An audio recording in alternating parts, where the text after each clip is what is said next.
Hello, I'm Tim and I'm 13 years old. In the last few months, I've been stealing from my parents. Of course, I didn't think of it that way at first. I thought it was just things they didn't need that were just lying around. Things that were there and could be put to better use. But it's best if I tell you the story from the beginning. My parents are actually pretty okay. They were proud that I was campaigning for climate action and that I was involved with an orphanage in Africa. My parents always agreed with me when I said that the world is very unfair and the level of poverty on our planet is unbearable. Even when I asked them if they thought that we should do more to help those who are worse off, they agreed with me. At first, they were also always open to me asking them for donations for various projects.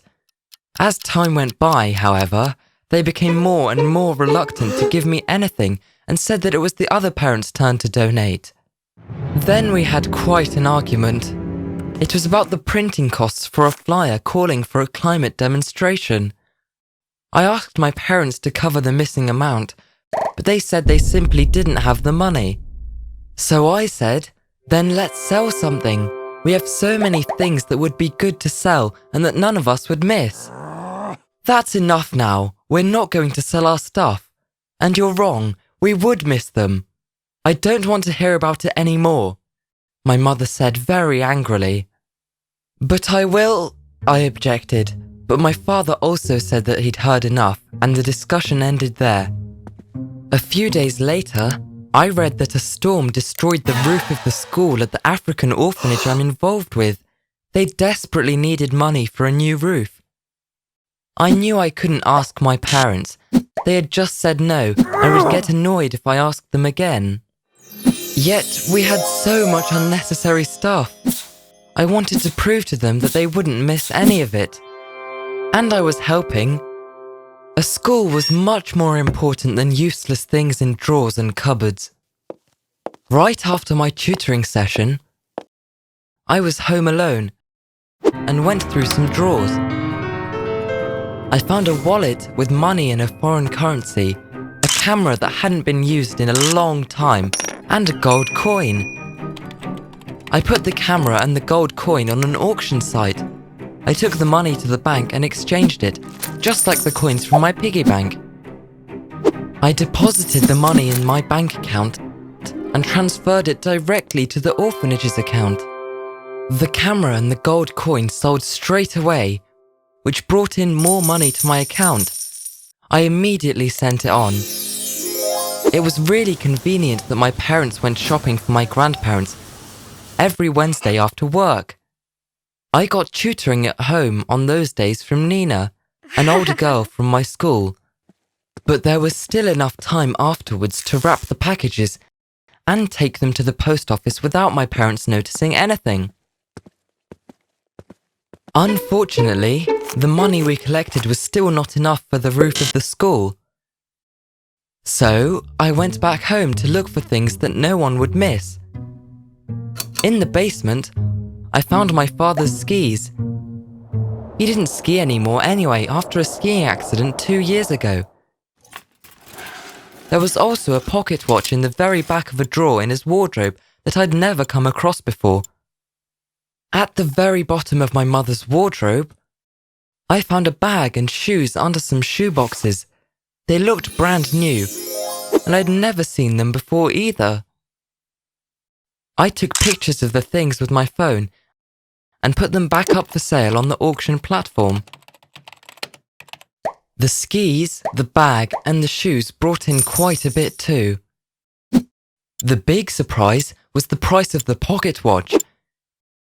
It had been auctioned off for over €1,000. I was super happy. I immediately transferred the money to Africa and started packaging everything. The skis were picked up from our house. I arranged for the buyer to collect on a Wednesday when my parents were out shopping as usual. I took the money to the bank the next morning and transferred it again. A few days later, Enough money had been raised to repair the school roof, and I'd played a big part. I was very happy. Shortly after, I read that the captain of a rescue ship had been sued. She had rescued some refugees from drowning and brought them ashore without permission. Donations were urgently needed for the costly lawsuit.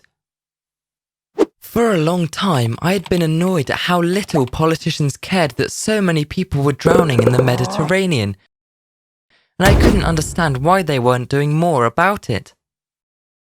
Again, I searched in all possible corners and was very surprised when I found a backpack in the attic with all kinds of things from my late grandma. Photos and letters, but also jewellery. My grandma didn't need this jewellery anymore, and my parents didn't seem interested in it. So I decided to photograph the jewellery as well and auction it off. The following Wednesday, my tutoring class was over and Nina had just left, but I could still hear her voice outside our house. I went outside and saw 2 police officers talking to her. She kept saying no loudly and was obviously very upset. A short moment later, my parents arrived. They were back home much earlier than usual. It took me a moment to understand what was going on. My parents had probably noticed that more and more things went missing at home and considered Nina as the only suspect, even though they hardly knew her. To catch her in the act, they'd informed the police. I ran over and shouted, "No, stop! Nina has nothing to do with this." My parents were horrified. They apologized to Nina and the police.